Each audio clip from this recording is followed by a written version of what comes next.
I'm just going to say it, I love numbers, I love playing Sudoku, I love Trek too, and when I hit something very hard and there are a lot of numbers on the air floating, I really get so happy. So that is more or less the reason why I'm doing this build, because I really want to see how much damage can I do with just one ranged weapon attack. How powerful and how broken can be a build related to this fighting style. And believe me guys, this is going to be so broken that the only thing more broken than this is going to be my English. All of this started when I discovered the Bahal's armor, and I really got invested on different ways of how to exploit the aura of murder. And as you can tell, since this armor is just accessible through Act 3, this isn't really a build made up for beating and destroying honor mode. This is just for the sake of doing a lot of damage instead. But even if at the end of this video you're going to realize that the more we add different buffs and vulnerabilities and status effects, the final result is going to be less reliable. You will see that there are a lot of interesting strategies and different options that you can choose for your own build, or even stick with the build that I'm presenting to you, but just the most reliable version of it. So now it's time to get real and get the full build with the complete level progression that we're going to use until the end of this video. Then also there are some likes here that for some reason are very explosive. And I'm not sure if this is because of a mod or because of a glitch. I'm not really sure. So if you know, just let me know through Discord, YouTube, or whichever platform you're seeing this video. So here's the plan. We are going to put 6 levels on Bard. And both level 1 and the cantrips are really not that important, but at least the ones that I think are going to be most in synergy with the rest of the build is going to be Minor Illusion, to gather your enemies so you can get closer to them and apply the Aura of Murder, and also the Light spell, because that is going to be very useful with the Light Ring, which I don't remember exactly the name, but you're going to see it later. And about the Bard spells, I think it's the same principle as the cantrips. They are not going to be the main focus of this build, so you can basically pick up whatever you want. But at least I can recommend Thunderwave, because even if in most case scenarios we're going to be as close as possible from our enemies and we don't want them to be away from us, this is always going to be useful when the enemies are closer to a cliff, because we're going to have the possibility of push them and kill them immediately. Then I'm going to change the +2 to dexterity and vice versa with charisma. Intelligence is not going to be necessary at all, so I'm going to put the rest of the points on constitution, and I let wisdom to 10 just to avoid getting a penalty on saving throws. Wait a moment, what happens if instead of using a random character I use Telephone? Oh, okay, still blow up. Okay, so it's time to level up. As I said, we're going to reach level 6. And remember that because I am lazy, I didn't uninstall the mod that allows me to get additional feats every 2 levels. So every now and then, I'm basically choosing a useless one to make the character vanilla-like. And now that we reach level 3, this is going to be very important, because we're going to pick up the subclass, and that one is going to be College of Swords, which will give us the ability Slashing Flourish. And the ranged one is the one that we want, because that ability will allow us to shoot 2 arrows at the same time, and those can target 1 or 2 different enemies. For some reason it says that it's the weapon damage plus slashing damage. I'm not sure if that's the case, but we're going to see eventually. And for the fighting style, we're going to pick up 2 weapon fighting, because we're always going to blend 2 weapons for this build. For level 4, the most important thing here is the feat that we are going to pick up. In this case, we're going to choose Sharpshooter, which is basically mandatory for every ranged weapon attack build. With this ability, we're not only going to lose our penalty for high ground rules, but also we can choose to have a -5 penalty on our attack rolls, and in exchange we're going to deal an additional 10 damage. And the good thing is, by the time we're going to progress in this game, that -5 penalty is going to be basically nothing. Then at level 5 we're going to gain Font of Inspiration, so every time we long or short rest we're going to recover our Bardic Inspiration, which will allow us to continue using our Slashing Flourishing or whatever the name is. Then another spell, it's not that important. And finally at level 6 we're going to gain an additional attack. Okay, so now that we reached the level 6 Bard, we can try just for fun and for the sake of hype up the rest of the build, how many damage we can deal currently, just at this level. But remember that this is not a real case scenario, because even if I am level 6, I already have the final gear from Act 3, which is not going to be possible at level 6 in a normal run. That being said, we just have to summon some things. Now as you can see in the footage, the accuracy combined with the sharpshooter passive ability is not that good at this point of the game, at level 6 without any advantage nor buffs. But trust me, once we reach more levels and get more bonuses, we are going to completely obliterate our enemies. So for this example we are going to deactivate the toggle, and that's the other good thing, is that you can deactivate it whenever you want. And talking about activating abilities, there is one detail that I noticed with Aura of Murder, because sometimes even if I am practically embracing my enemies, they are not getting the effect of Aura of Murder, even if the passive ability it says that is activated. So to solve that problem I just have to deactivate it and activate it again. I'm not sure if this is a visual bug or it's just related to controller, but just in case, I always check if the enemies have the effect applied to them.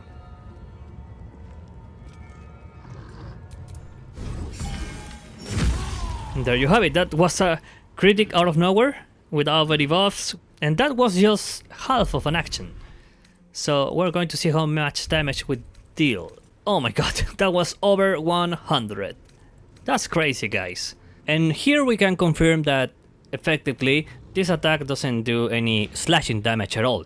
It's just piercing damage, and that makes much sense in comparison to the tooltip that the game provided us when we were leveling up. Now, even if this is not a real case scenario and we cannot always deal critical hit damage by ourselves, we can always use spells like Hold Person with another character that has a higher spellcaster modifier, and in that way, as long as Astarion in this case is close enough to our target, he is always going to land a critical hit.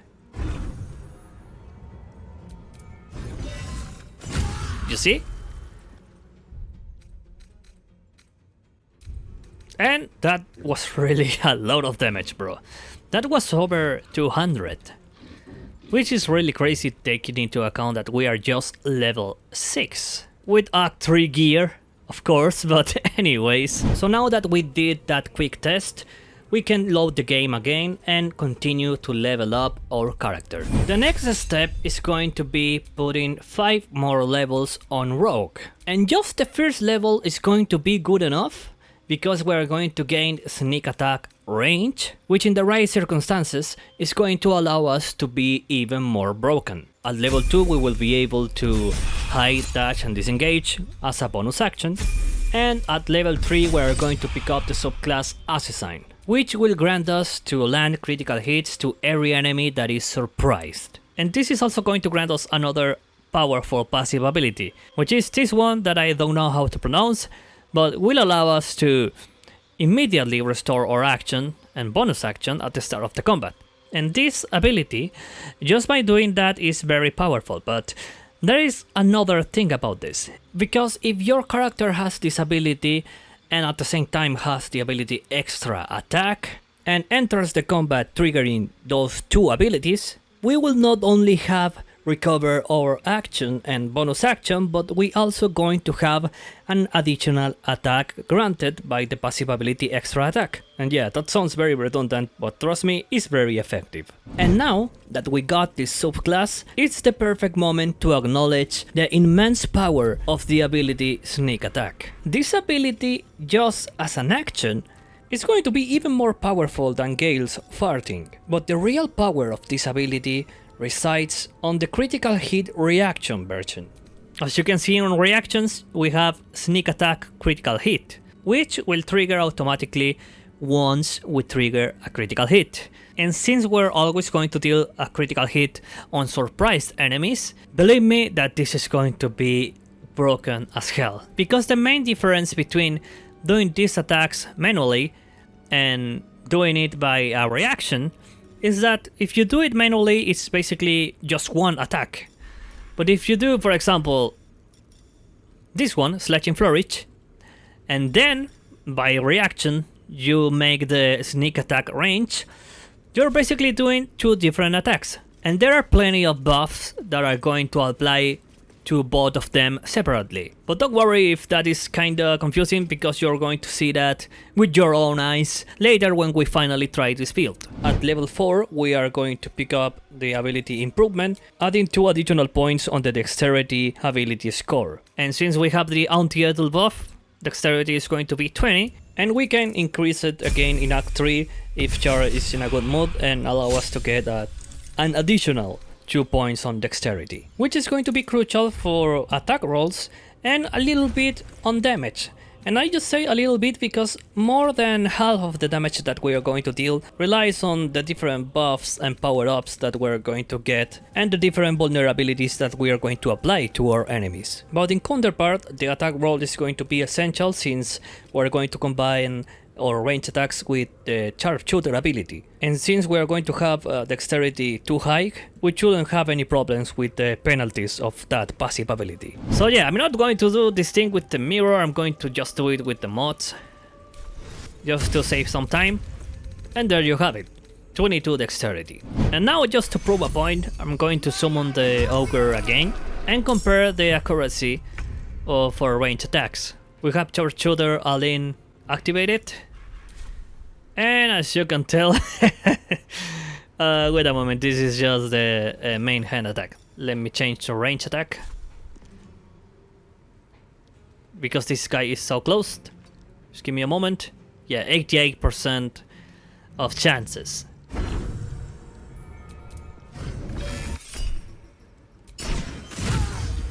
Now, if we inspect the combat log, we will realize that just one of the attacks was a critical hit.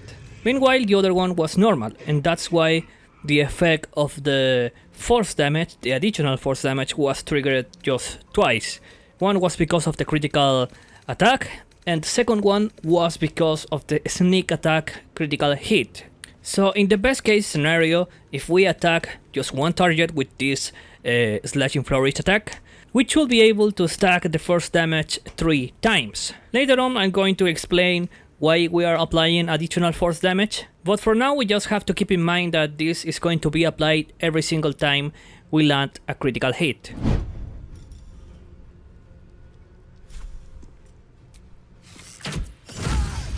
This time I just hit with a normal attack, so you can see that it's not related to Slashing Flourish. And as you can tell, it's the same principle. The normal attack was a critic, that triggered the sneak attack critical hit, and both of those attacks generate a stack of force damage. And now, just to completely prove the point, I'm going to use the sneak attack as an action.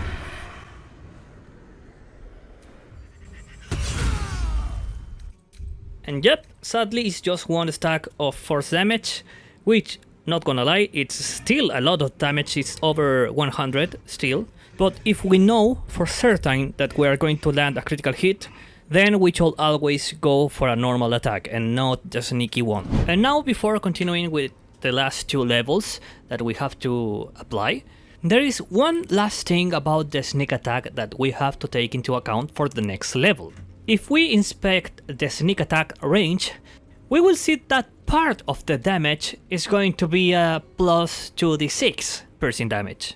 So, taking this into account, we're going to put one last level on Rogue, because that is going to change that 2d6 to a 3d6 piercing damage. And I have to emphasize this fact because in the level up screen, there is no sign of that happening whatsoever. There is no tooltip nor any description that tells you that at level 5 you're going to get an additional dice. As you can see, now we're going to do 3d6 piercing damage. And last but not least, we're going to put our last level on Warlock just because the Great Old One subclass and the passive ability Mortal Reminder fits perfectly with the critical hit approach that we are taking for this build. Because thanks to that ability, with every critical hit there is a chance to put the status Fragnet to the enemies, and I don't know how to conjugate nor pronounce that word, so apolgy for bad English. Also, we can learn the spell Hex, which is very similar to Hunter's Mark, but with the difference that this will deal a necrotic damage. And additionally, you can choose whatever ability you want and make the enemy have disadvantage on that ability. A real quick clarification because I was curious and I checked online. Yeah, apparently this is just advantage on an ability. I mean, it literally says it, but this is not going to apply into saving throws, so it's going to be kinda useless in comparison on what I had in mind, but the good thing is that you're still going to do additional necrotic damage for every attack. For the rest of them, I'm not sure, I'm just going to choose Armor of Agathis because I really like that spell. And for level 13, we're not going to pick anything because we're going to stick with the normal rules of the game. So that is the complete level progression of this build. 6 levels on Bard with College of Swords subclass, 5 levels on Rogue with Assassin subclass, and 1 last level on Warlock with the Great Friend or the Great Asian, I don't remember, but whatever the name is. And now that we are done with that, I can explain the gear, which is the other most important part of the build. And now I am wondering if I should explain the gear first instead of the level progression, but anyways, I already did it like that. So let's jump into it. The gear that we are strictly going to use for this example and this build and this over 1000 damage is, first of all, Sarevok Horned Helmet, which doesn't look like a helmet in the footage, but that is because I'm using a transmog mod, which will grant us dark vision, but most importantly, it will reduce the needed roll for a critical hit by 1. The same thing will apply to the cloak that we are going to equip, as long as we are hiding, and one of the most powerful piece of armor that you can get, at least in a Dark Urge run, is the Valis armor, which will give us the Aura of Murder, making enemies within a range of 2 meters become vulnerable to piercing damage. Then we have the Crater Flesh gloves that, as you saw before in the previous demonstrations, this will give us a lot of extra damage because for every single critical hit you're going to deal an additional 1 to 6 force damage. But since this is going to be a critical hit, you will always throw a 2d6 of damage roll. Now, I will be completely honest with you guys because I'm not really sure why in the log that I'm seeing right now, I'm seeing that I'm doing a 4d6 damage. And maybe, just maybe, it's because I use the single action sneak attack range in this case, and that's why it could be double, but to be completely honest, I'm not really sure what happened here. The only thing that I can guarantee you is that this will always trigger a 2d6 for force damage. Then, for the rings, we're going to choose the Strange Conduit ring, that as long as we're concentrating, will grant us an additional 1 to 4 psychic damage to only weapon attacks. And the other ring is going to be the Callous Glow ring, which is going to deal additional 2 radiant damage, and that value is flat, it's not going to be rolled, so it's not going to be double by the critical hit, but it's going to be powerful anyways because this is going to add up to every single stack of damage that we're going to deal. For the necklace, I choose the Broad Mother's Revenge to infuse our weapon whenever we healed ourselves, providing an additional 1 to 6 poison damage. And next we have the weapons, which are going to be the second most important part of this build, since probably half of the damage that we are going to deal through critical hits are going to be because of these weapons. And these 3 weapons are going to work in a very similar way as the Radiant ring, because as long as we land a critical hit with our weapon attacks, we're going to add an additional flat 7 damage. So in this aspect, it's very similar to the ring because it's going to be flat damage, and that means it's not going to be affected by the critical hit mechanic. But this is going to apply to every single stack of damage. These weapons are Vicious Shortbow and Dolor Amarus. And both of these weapons grants you the exact same passive ability. And the good thing, besides that this is not restricted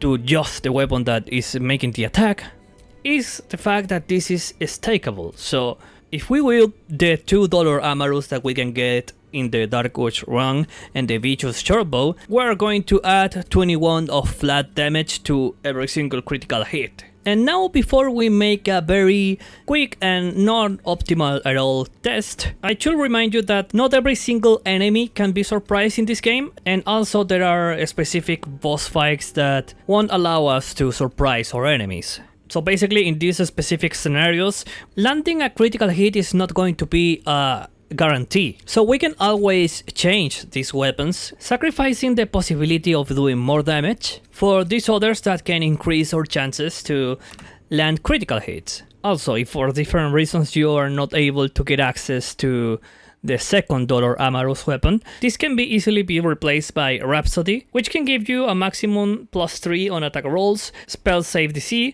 and most importantly, damage. This will add up to damage in a similar way to Dolor Amarus effect does, with the difference that this is not limited to weapon attacks, so it's also going to add to spells, and it's neither limited to critical hits. And now, only if you want to squeeze just the maximum amount of damage, which is also something that we are going to do a little bit later, you can always change the Sarevok helmet for the Arcane Synergy headband, which is going to grant you Arcane Synergy whenever you inflict a condition, and since Aura of Murder is a condition, you're going to get it every single time you get close to an enemy. But the thing with this effect is that it's really not that good, since the spellcasting ability modifier, at least in this build, is going to be just 3, because we have 16 charisma, and this is not going to be applied to damage like Dolor Amarus or Rhapsody, since this is just going to apply to weapon attacks, which in overall should give you like 6 or 12 more damage.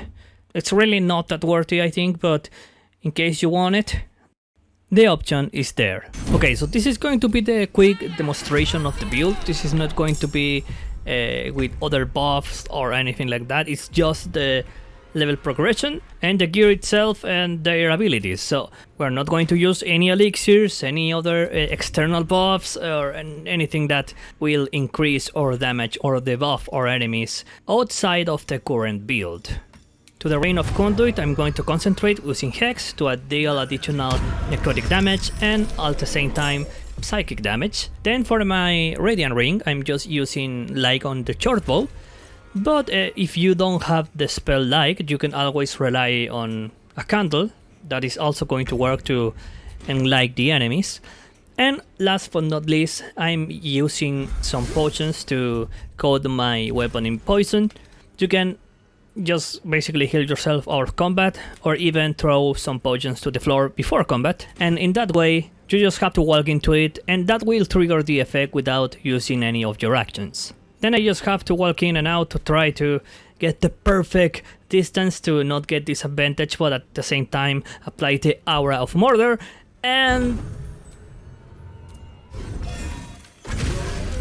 there you have it. With just half of an action, we have a lot of damage, bunch of numbers, and even bunch of colors, guys. And just with the base build, without any external buffs or concentration spells from other companions. So just saying the numbers very quickly, I can tell that we made around 600 damage, but I have to make a disclaimer here because you should probably be able to do a similar amount of damage in general, but sometimes, and I don't know why, using the slashing flourish attack in 2 different enemies can trigger the sneak attack critical hit twice. I mean, obviously one per enemy.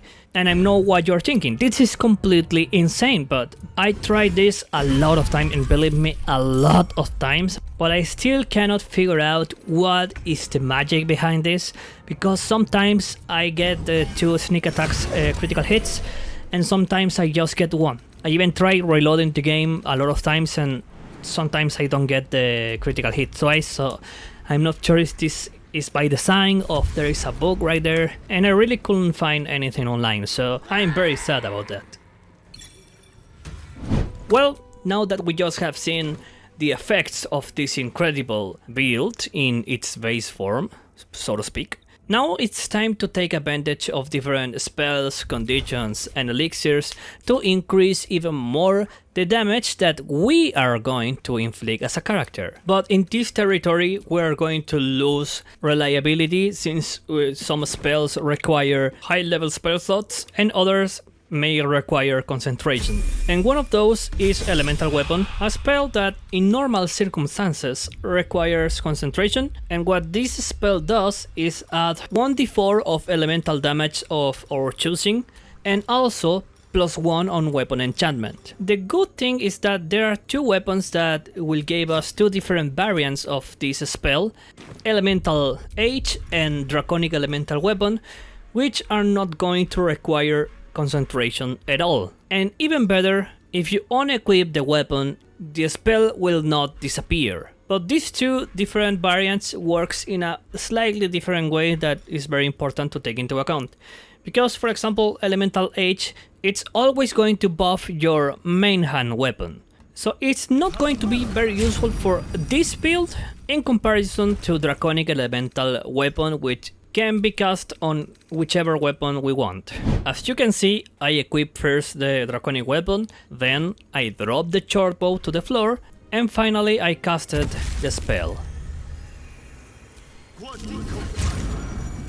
And now we just have to change the Draconic Weapon to Dolor Amarus, and you will see that the effect is still going to be applied to the short bow. And a very quick note before continue. These 3 spells, even if they are different, they are not stackable between them. They are just stackable with Magic Weapon, which is also a concentration spell, but in the highest level can add a +3 of enchantment to a weapon.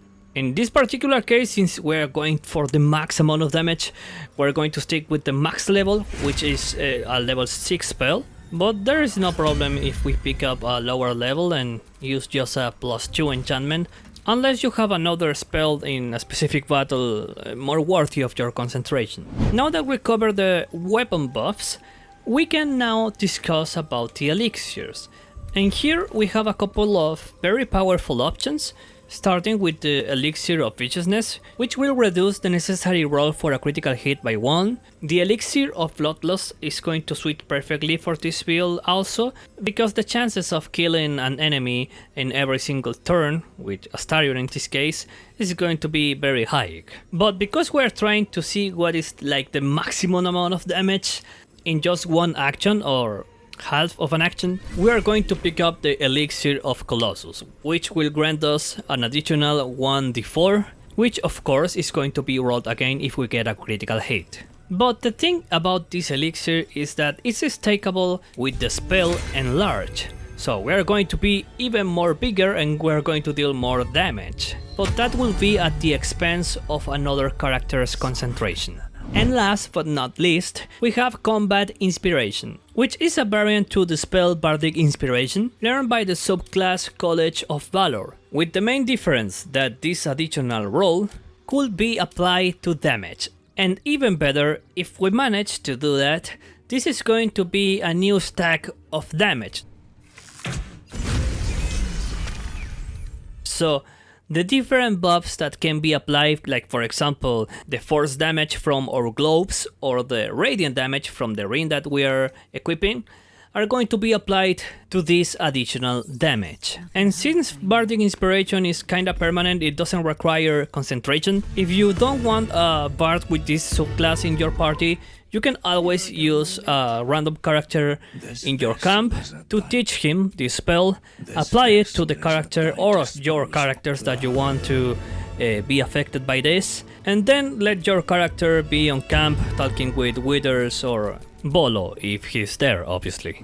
And now it's time for our second test with all the additional damage. As you can see, I have the poison damage from the poison coating, and also from the elemental weapon I have cold. And then to apply the psychic damage, I'm going to concentrate using Hex.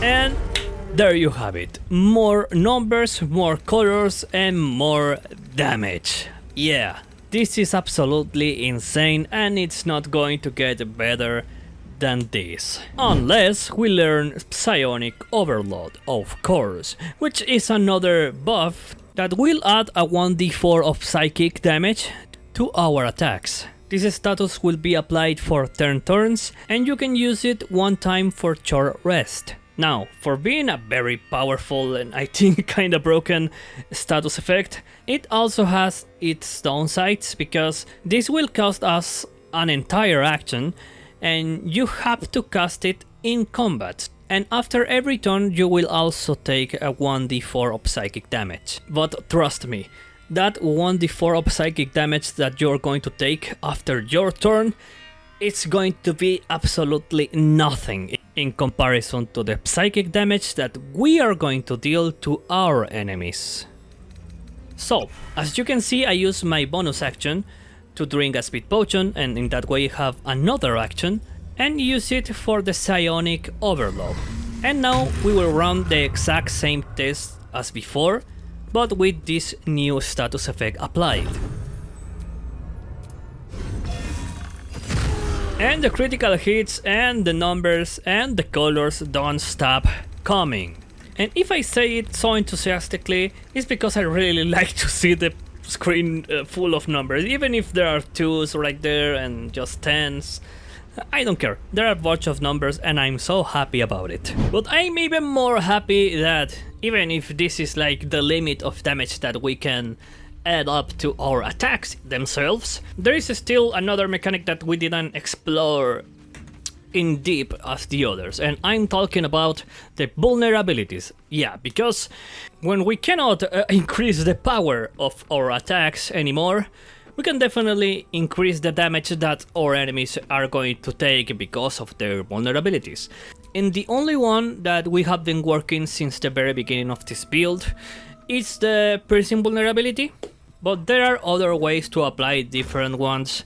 And the good thing is that at least 2 of them are very reliable.